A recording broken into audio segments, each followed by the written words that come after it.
Welcome to Season 8 of the Meet the Mancunian Podcast, Social Impact Stories from Manchester. A warm Mancunian welcome from your host, Deepa Thomas-Sutcliffe. Thank you for joining me today. Every Tuesday, I bring you the stories of Manchester's unsung heroes, the individuals who help to create positive change in our community. My aim is to inspire you, dear listener, to follow your own passions, whether through volunteering or working in the social impact sector. I'm also keen to spotlight good causes and create more awareness and support for them. Whether you're tuning in on Apple Podcasts or Spotify or on my website, Meet the Mancunian UK, get ready for a season filled with inspiring tales of social impact within our beloved city. Welcome to the 5th episode of Season 8 of the Meet the Mancunian Podcast, Social Impact Stories from Manchester. Passionate about supporting music and dance in the community, we hear from Steve Goodman, Chair, Lives Trust, in this episode. In Steve's own words, it's also a safe space for them to go. They come initially because they wanted the music, but some just come because they just want something to do in an evening. So many young people with nothing to do out there, and especially since COVID has hit, we decided that this would be something that we could do and help not only the young that Olivia wanted to help, but others in the community. So we've extended it a bit, and some come just to play pool or kick a ball about and have somewhere to come. Thank you so much, Steve, for joining me today. Before we talk about your work with Lives Trust, I really want to know how you found your passion for supporting music and dance in the community, especially among young people. Where did that start? It started with my granddaughters when they were very little. We took them to dancing, and they learned ballroom dancing and Latin and American. They were both very good at it, so at a later date I had to learn myself so I could dance with them. We did quite a lot. They loved going to the shows, theatre. Olivia always liked singing and music.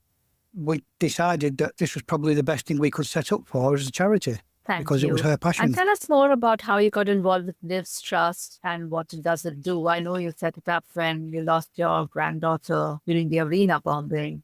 You want to start with how you started that and now what you're doing in Bury. We set up a living memorial to Olivia, something that would create a legacy that was fitting for a 15-year-old child who loved to sing and dance. We started supporting young people in music and dance in Greater Manchester as the cost of living crisis started to bite, and more people were just saying no, the kids couldn't do it because there were no funds, because they'd got more than one child in the family. They couldn't afford for everyone. So we set up a Hear Me Roar music club where Mia Warlow is our main person that runs it. It was her idea to call it Hear Me Roar because the children need a voice. When you get so many people in a small community where there's nothing for them to do, and they're coming into music because they're interested, the music club starts for 7 to 12-year-olds, which is the Tuesday evening. And then we do one on a Thursday evening, 12 to 16-year-olds. Probably extend it to 17 when they get older. It's also a safe space for them to go. They come initially because they wanted the music, but some just come because they just want something to do in an evening. So many young people with nothing to do out there, and especially since COVID has hit, we decided that this would be something that we could do and help not only the young that Olivia wanted to help, but others in the community. So we've extended it a bit, and some come just to play pool or kick a ball about and have somewhere to come. Fascinating that you're also offering almost like a youth club service along with this focus on art and dance. And you're right about saying that young people are looking for a safe space to spend their evenings. And it's really powerful what you're doing. Do you want to talk a little bit more about any of the services or focus areas of? We set up and funded, like I said, 2 Hear Me Roar clubs. Our trustees are mostly family, except for our treasurer, Erica Shaw, who's a family friend and priceless. We have volunteers who will help with guitar lessons, drum lessons, keyboard, singing, and general supervision at the clubs. They're all priceless. But Mia Warlow is the main music club director, and it's her baby that wanted to use the name Hear Me Roar Music, ensuring young people have the voice. We ran a Bronze Arts Award that helped young people who were struggling at school with mental health problems or who were on the peripheral of the judicial system. They've since performed at the Armed Forces Day, Hate Crime Awareness at the Met Bury, the opening and closing ceremonies of the Knife Angels. Callum, one of the recipients, gave a very powerful interview on Radio Manchester on knife crime with Simone Riley. And he used the language down there with the kids at the moment, whereas you probably wouldn't put the right words into what they wanted to hear. They probably just listen to us and think, old people, forget it. But he used very current language. So it's a really important thing that you're doing. You talked about trustees and volunteers, the people who are being really helpful in this, but had there been any barriers you've had to overcome? We had to find a place to stage the trust, and we wanted to put a music room at the Girls and Boys Club because we wanted it to be for young people. And it started because my Uncle Arthur, who was a councillor at the time, he helped to found the boys' clubs with Bonnie Morris. And unfortunately, once he passed away in 1985, there was very few people taking it forward. It was just running as a youth club. So we wanted to put a room in there dedicated to music. And I'd empty everything out of one room, a storage room, and paint it, decorate it. We've got drum kits in there now. We've got guitars on the walls. There's keyboards in. We've got ukuleles, alternate lighting. We've put a projector in so that hopefully we can open it to children who need a quiet space. If you go to where they're having shows, cartoons and things for children on film, a lot of them cover their ears because they can't stand the noise. So we're hoping to open it up to those families just to have an hour and a half where they can sit with their child at the volume they want to watch a film and then they can have some time to themselves. So we're hoping to get that going in the future.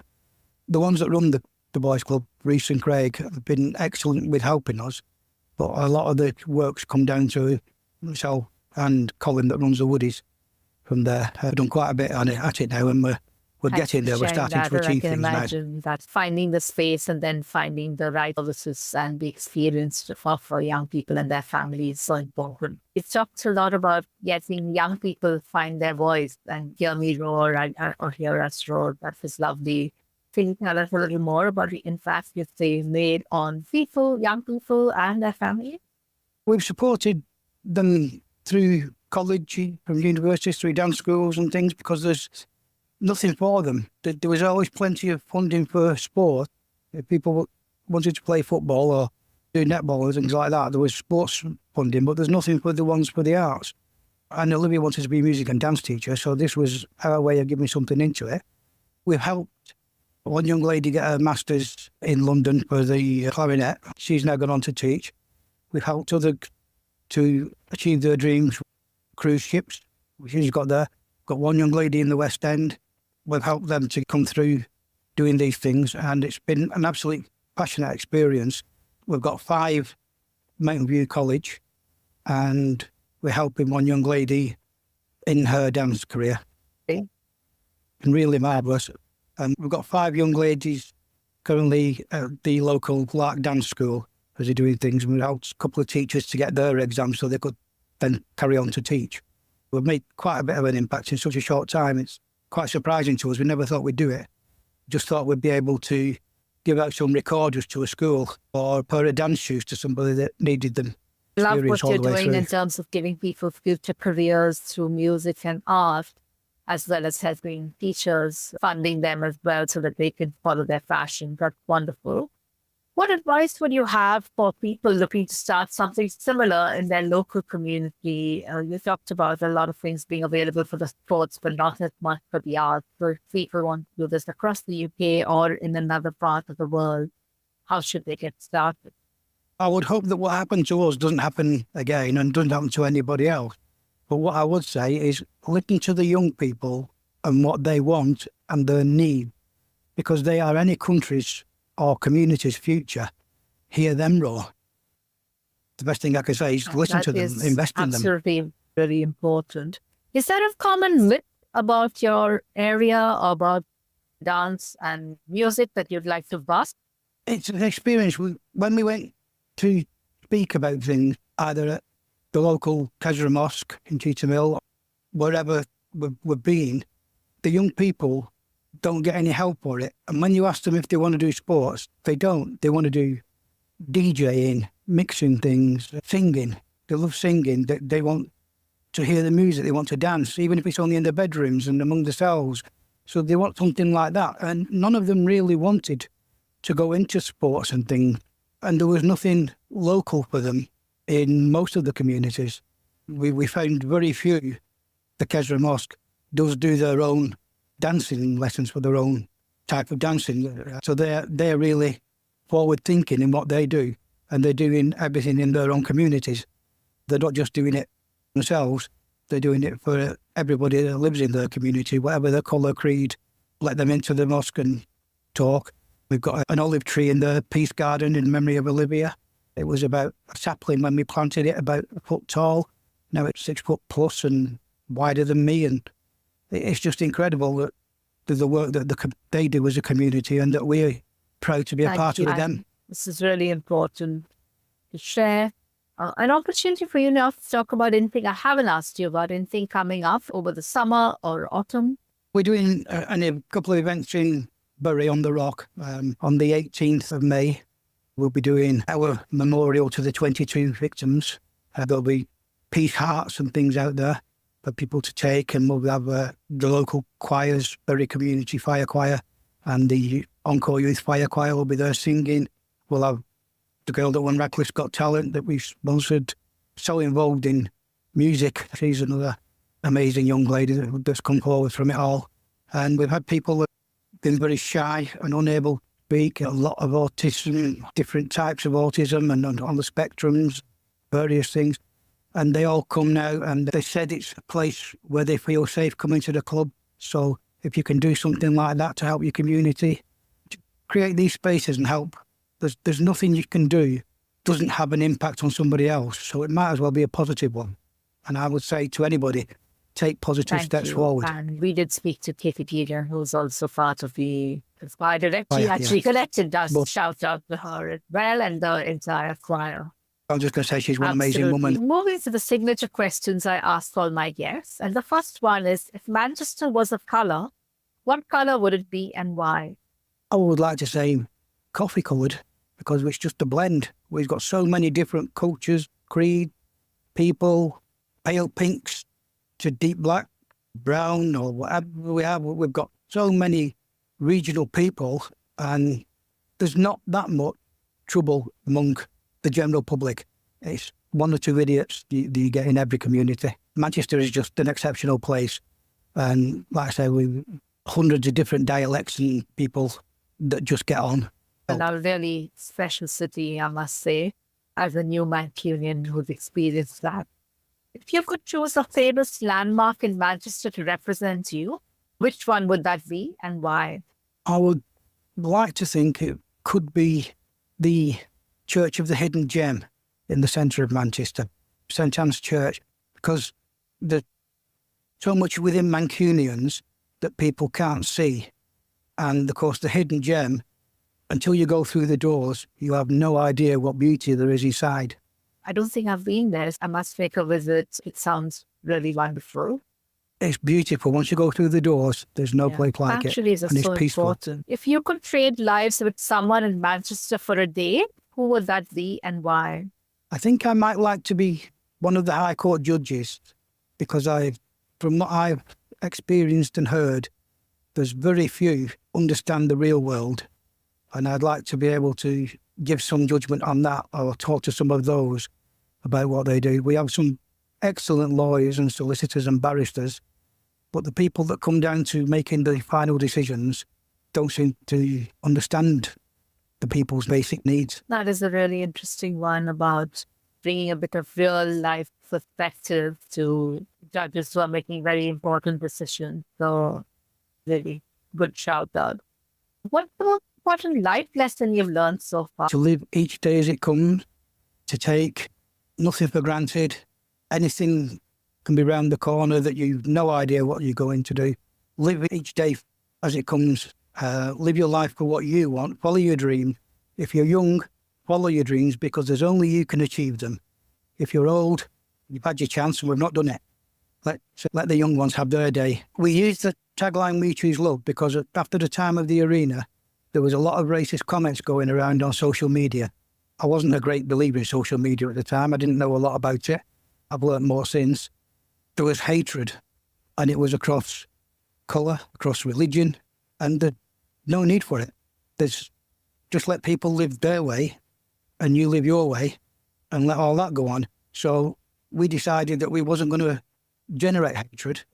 We were just going to choose love, and love is the thing. So that matters. powerful. It's like you said, there's no need to generalize or stereotype. Give everybody the opportunity they deserve and they want. I've spoken at the Kisra Mosque on hate crime, and I said at the time that nobody's born with hatred. It's learned. And time that people, say my son's age, in the 40s, turn to their elders and say, "This is a different country, Dad. We don't do that here."